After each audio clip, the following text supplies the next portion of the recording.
हो गया।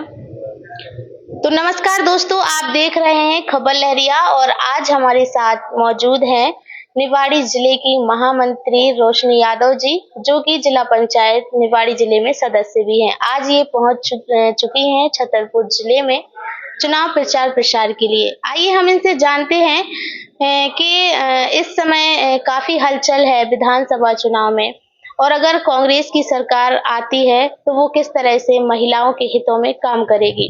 तो आपका बहुत बहुत स्वागत है जी। बहुत बहुत धन्यवाद अलीमा जी। मैं आपको परिचय जानना चाहूंगी। मैं रोशनी यादव हूँ और बुंदेलखंड की बेटी से जानी जाती हूँ, और अभी कांग्रेस परिवार ने, हमारे लीडर ने बहुत बड़ी जिम्मेदारी दी है। प्रदेश महामंत्री का दायित्व है और बुंदेलखंड के स्टार प्रचारक के तौर पे लगातार 26 विधानसभाओं में और लगभग हमारे 6 जिले हैं, तो उनमें अनवरत काम कर रही है। तो मुझे लगता है कि जो एक बुंदेलखंड की बेटी को इतना बड़ा भार दिया है, क्योंकि भारतीय जनता पार्टी 18 सालों से सत्ता सरकार में है, लेकिन आज तक इस बुंदेलखंड की सुध नहीं ली।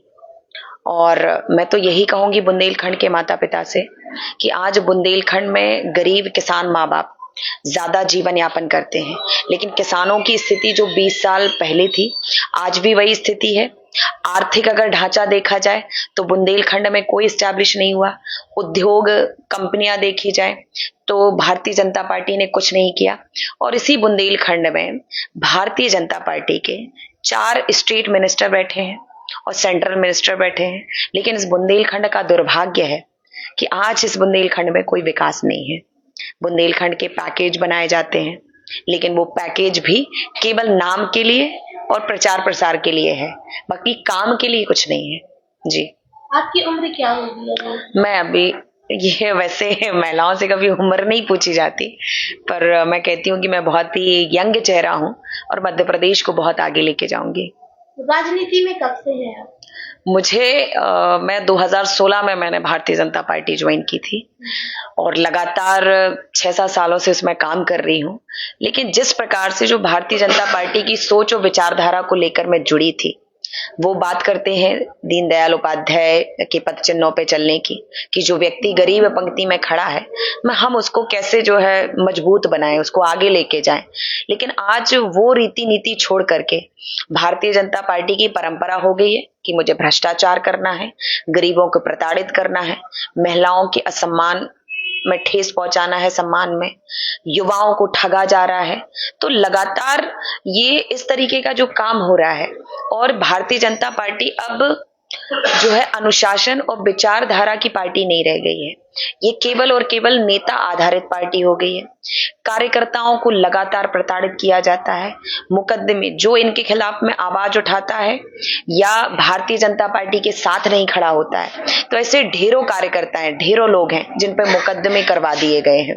तो इस तरीके से जो प्रताड़ित कर रहे हैं, जो मानसिकता है, और मैं सीधी बात कि भारतीय जनता पार्टी मैं तो 20 साल ही मानती हूँ, क्योंकि 18.5 साल कुछ होता नहीं है। 15 महीने के लिए कांग्रेस सरकार अपना काम संभाल पाए, तो इतने समय में ये वहां पे दिल्ली में जंतर मंतर पर बैठ के धरने दिया करते थे कि महंगाई हटाओ और मोदी को लाओ। तो आज महंगाई की स्थिति क्या है? आज देश प्रदेश का आम आदमी, गरीब किसान टूटा हुआ है और इतना महंगाई का बोझ रखते जा रहे हैं। जहां 450 रुपए का सिलेंडर मिला करता था, कोरोना के समय में ये लोगों को राहत देने की बात करते हैं, लेकिन उस समय 1200 रुपए का सिलेंडर खरीदा जा रहा था। और आज चुनाव आ गया तो 200 रुपए इन्होंने कम कर दिए, क्योंकि झाम फैलाना है, झूठा प्रचार प्रसार करना है। जहां 30 रुपए में डीजल डल जाता था, आज उस डीजल के दाम इन्होंने 100 रुपए 90 पहुंचा दिए। पेट्रोल के दाम जहां 50 रुपए में पेट्रोल के दाम हुआ करते थे, आज 150-200 तक पहुंचा दिए। तो ये लगातार इस तरह की जो महंगाई बढ़ा रहे हैं, गरीब आदमी को समझ में आ रहा है और पूरे मध्य प्रदेश की जनता समझ रही है, तो अब उनको मूर्ख नहीं बनाया जा सकता। उन्होंने तय कर लिया कि चाहे आप लाडली बहना के झाम देते रहो। आज लाडली बहना योजना 18 सालों में इनको याद नहीं आई, केवल चुनाव के समय में लाडली बहनों को खरीदने का काम कर रहे हैं और पूरे मध्य प्रदेश में एक नरक जैसा माहौल फैला के रखा है कि उसको नरक बना दिया। स्वर्ग की कल्पना तो हम कर नहीं सकते। जो आम आदमी सोचता था कि भारतीय जनता पार्टी बड़ी ही धर्म और संस्कार और अनुशासन वाली पार्टी है, तो इनके सारे जो है चरित्र और पाखंड मध्य प्रदेश की जनता बहुत अच्छे से जान चुकी है, इसलिए अब इनका जाना तय हो गया है। तो राजनीति में आना आपका शौक था या फिर नहीं? देखिए, ये शौक भी नहीं होता और मजबूरी भी नहीं होती, ये होता है अपने दायित्व का निर्वहन करना। और मैं मानती हूँ कि अगर मैंने जन्म लिया है और कान्हा जी की मैं वंशज हूँ, तो उन्होंने भी प्रजा की सुरक्षा के लिए ही इस धरती पर जन्म लिया था। और मैं भी मानती हूँ कि मैं बुंदेलखंड की बेटी होने के नाते मेरा भी ये कर्तव्य है कि मैं समाज सेवा में मैं बहुत लंबे समय से जुड़ी रही हूँ। कई एनजीओज में काम किया है, मीडिया में भी काम किया है, और उसके बाद राजनीति में इसलिए पैर रखना पड़ा क्योंकि अच्छे लोगों की यहाँ जरूरत है।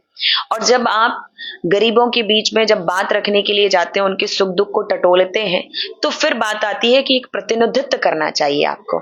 और जब तक आप एक प्रतिनिधि नहीं बनते हैं, तब तक आप लोगों की, क्षेत्र की, गांव की समस्या की आवाज आप उस सदन के पटल पे नहीं रख सकते। तो मैं जिला पंचायत सदस्य भी चुनी, तो आज मुझे इस बात का एहसास है कि जिला पंचायत सदस्य होना, विधायक होना, संसद में पहुंचना, विधानसभा में लोगों की आवाज पूरी पुख्ता के साथ और जिम्मेदारी के साथ रखने के लिए आपको एक सदन का पटल चाहिए होता है।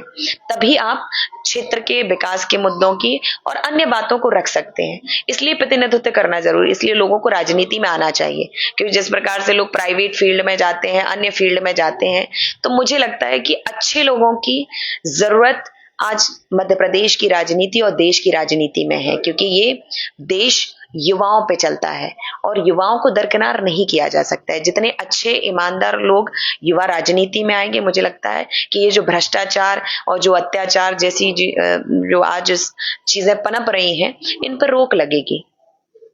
तो अगर कांग्रेस सरकार इस बार बनती है तो महिलाओं के लिए किस तरह के काम करेगी?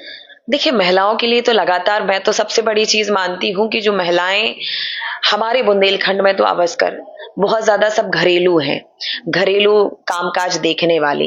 तो आज जो भारतीय जनता पार्टी ने महंगाई बढ़ा के जिस तरीके से घरेलू मार और चपेट लगाई है कि आज वो महिलाएं त्रस्त हैं, जहां और कांग्रेस पार्टी ये सम्मान बढ़ाने का काम कर रही है कि महिलाओं को कैसे उस बोझ से हटाया जाए। तो उन्होंने 500 रुपए में सिलेंडर देने की बात की, और पूरे मध्य प्रदेश में, ऐसा नहीं कि बीजेपी की तरह केवल एक झाम फैलाएं कि उज्ज्वला योजना हम दे रहे हैं, 10 बहनों के फार्म भरा देते हैं, फिर उनको हम 450 में सिलेंडर दें, लेकिन किसी गैस एजेंसी पे ऑर्डर नहीं देते। तो महिलाओं का सम्मान बढ़ाने का और संबल बनाने का काम कांग्रेस परिवार कर रहा है कि नारी सम्मान के रूप में हर बहन के खाते में 1500 रुपए पहुंचे। जो हमारी बूढ़ी माताएं, वृद्ध जन है, उनके लिए 1200 रुपए पेंशन देने की बात कर रहे हैं, 500 रुपए में सिलेंडर देने की बात कर रहे हैं। फिर जो हमारे बेटा बेटी आते हैं, माओ की सबसे बड़ी चिंता होती है कि बच्चों का भी पॉकेट मनी का खर्चा कैसे चले। तो 1 से 8वीं क्लास तक हर बच्चे को, बेटा बेटी को जो सरकारी में जाते, 500 रुपए हर महीना दिया जाएगा। 8वीं से 10वीं 1000 रुपए महीना। 11वीं और 12वीं के बच्चों को 1500 रुपए हर महीने दिया जाएगा। तो ऐसी अनेक प्रकार की जो योजनाएं हैं, जिससे हमारी जो कन्या विवाह राशि, कन्या विवाह योजना है, आज लाडली बहना के केवल पैसे देने के चक्कर में ना तो पेंशन डाल रहे हैं, ना कन्या विवाह योजना में इतने फर्जी केसेस, मतलब मेरा निवाड़ी तो नंबर 1 है, टॉप पे है, और पूरे मध्य प्रदेश में ये घोटाले लगातार चल रहे हैं। तो कन्या विवाह योजना की भी राशि कमलनाथ जी ने बढ़ाकर 1 लाख तक कर दी गई है। उनके स्वास्थ्य की बीमा की चिंता की, आज ये 5 लाख देने की बात करते हैं। एक्सीडेंटल 10-25 लाख तक की हमने बात रखी है, और 10 लाख स्वास्थ्य बीमा देंगे। तो ऐसी अनेक योजनाएं गरीब किसान माँ बाप के लिए। भाई, सबसे बड़ी चीज होती है कि देश और प्रदेश की रीढ़ की हड्डी होता है किसान, और बुंदेलखंड में भी सबसे ज्यादा किसान तबका है। तो जब किसान बोझ में दबा हुआ है, कर्ज में दबा हुआ है, तो उस कर्ज से उबारने की बात हमारी कांग्रेस सरकार और कांग्रेस कमलनाथ जी कर रहे हैं। तो हर किसान माँ बाप को 2 लाख तक, 2.5 लाख तक के कर्जे से माफ राहत दी जाएगी। और सबसे बड़ी किसान को जरूरत होती है कि बिजली का बिल आज भारतीय जनता पार्टी ने त्रस्त करके रखा है। अनावश्यक बिजली बिल भेज रहे हैं, गरीबों को परेशान कर रहे हैं, तो उससे भी निजात मिलेगी। 100 यूनिट घरेलू बिल, अगर 100 यूनिट आप उपयोग कर रहे हैं तो आपका पूरा माफ रहेगा, फ्री है। 200 यूनिट आप इस्तेमाल कर रहे हैं तो उसको हाफ कर दिया जाएगा। किसान माँ बाप 5 हॉर्स पावर की मोटर इस्तेमाल कर रहे हैं, बिजली में सिंचाई में ला रहे हैं, तो 12 घंटे के लिए आपका बिजली बिल फ्री है। 10 हॉर्स पावर की मोटर आप यूज कर रहे हैं, इस्तेमाल कर रहे हैं, तो उसमें आपका बिल आपको केवल हाफ देना होगा। और गौशाला का एक बहुत बड़ा मुद्दा है। गरीब जो किसान परेशान हो रहे हैं कि भारतीय जनता पार्टी भी आपने देखा कि सनातन और धर्म की बात करती है, गौ माता की बात करती है। उत्तर प्रदेश में भी बहुत बड़ा और मध्य प्रदेश में भी चिल्ला चिल्ला के, लेकिन आज तक इन्होंने ना तो गौशालाओं का निर्माण कराया।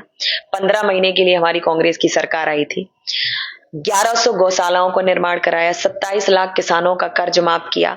और आज भी जो ये कहते हैं कि गौ माता में भगवान का वास होता है, 36 देवताओं को हम देख सकते हैं, लेकिन आज मध्य प्रदेश में रोज हजारों गायें सड़कों पे मर रही हैं। इस बात की ये चिंता नहीं करते, केवल दिखावा करते हैं। तो उस गौ माता की चिंता आदरणीय कमलनाथ जी ने की, कांग्रेस परिवार ने। सरकार आती है तो हमारे बुंदेलखंड के और मध्य प्रदेश के माता पिता के लिए बहुत बड़ी राहत है कि गौ माता आप घर में बांधें और गाय माता के गोबर को 2 रुपए किलो में खरीदा जाएगा। तो ये बहुत बड़ी। और खाद बीज की जो बात करते हैं, आज किसान को क्या चाहिए कि खाद के बहुत दाम कम हो।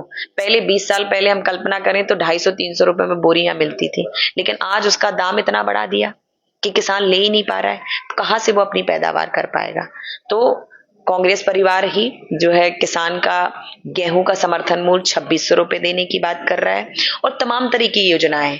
इन्होंने वादा किया था जब मोदी जी को आना था कि मोदी जी लाइए और 2 करोड़ रोजगार देंगे युवाओं को, लेकिन आज तक किसी भी युवा को कोई रोजगार नहीं दिया गया। 2 करोड़ युवा तो क्या, ऐसे कई युवा जो है सड़क पे घूम रहे हैं। तो ये वादा कमलनाथ जी और हम सब मिलके, चूंकि वो कहते हैं कि वो सेठ हैं, व्यापारी हैं, तो इस बात का मध्य प्रदेश को और कांग्रेस परिवार को, मध्य प्रदेश की जनता को गौरवान्वित होना चाहिए कि हम एक व्यापारिक और राजनीतिक ऐसे मुख्यमंत्री बना के बिठाएंगे जो मध्य प्रदेश में उद्योग लाएंगे, लोगों को रोजगार मिलेगा। और उन्होंने बात कही है कि गांव गांव तक, ग्रामीण पंचायतों तक भी हम 1-1, 2-2 लोगों को रोजगार देने का काम करेंगे और 2 लाख तक का रोजगार प्रदान करेंगे। जी बहुत बहुत धन्यवाद। तो देखा दोस्तों आपने, ये थी हमारे साथ निवाड़ी जिले की महामंत्री रोशनी यादव जी। तो फिर मिलेंगे कुछ नए टॉपिक के साथ। अगर आपको ये लाइव अच्छा लगा हो तो लाइक करें, शेयर करें और खबर लहरिया चैनल को सब्सक्राइब जरूर करें। तब तक के लिए नमस्कार।